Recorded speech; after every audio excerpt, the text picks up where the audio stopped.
How many shootings is enough shootings? Because I'm done, and I know I'm not alone. Every single time there's another shooting, particularly at a school, I think, well, we're a failed nation.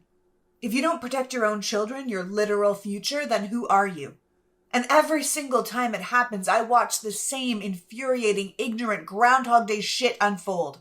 One party talks about their heartbreak and what legislation could do, and the other, the party that poses with guns on their Christmas card and wears AR-15 lapel pins in place of the American flag, offers us thoughts and prayers, and then ties themselves into knots blaming the violence on anything other than the weapons that caused the violence.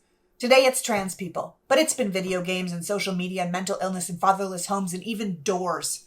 They keep trying to tell us that despite the fact that we have more gun deaths than pretty much the rest of the world combined and more guns than people in this nation, that what we really need are more guns, more people armed, completely ignoring the fact that if having guns made us safer, we would be the safest fucking nation in the world instead of being a nation on do not travel lists because of our gun violence problem.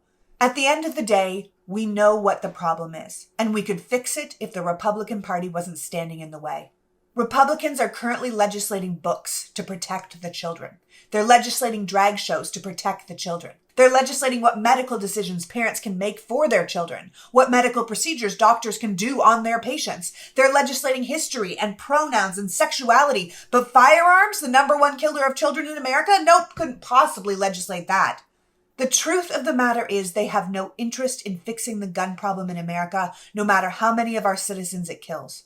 In fact, after the recent Tennessee shooting, a representative from that state actually said, "We're not going to fix it. Criminals are going to be criminals." And then he likened the slaughter of 9-year-olds and their teachers to his father's time in World War II, saying, "Look, if people are determined to kill you, there's nothing you can do." Sure, maybe there's little you can do in an active war zone, but I'm sorry to burst your narrative, there's actually a whole lot you can do in a democratic republic. The bottom line here is, if you want to stop mass shootings, then you have to vote Republicans out of office, because they are not going to fix it. And if you don't vote them out, then every mass shooting, every toddler that dies from an unsecured firearm, every accidental shooting from lack of training or deliberate murder at the hands of a known abuser or mentally disturbed individual who should have had no access to guns in the first place is on your hands. At this point, it really is your fault. Because there is an alternative party ready to find solutions. A party with legislation written, a party who's been fighting to reinstate the automatic rifle ban, who want red flag laws and waiting periods and gun registrations. There's one party who's actively and publicly supporting common sense gun laws and research on gun violence. One party who for the first time ever doesn't have a single member in Congress with an A rating from the NRA.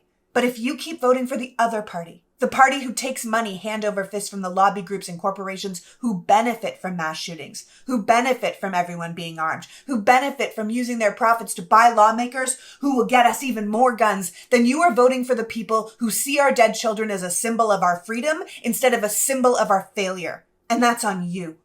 The same legislator who said we're not going to fix it also said you can't legislate evil. And maybe that's true, but you sure as hell can vote it out.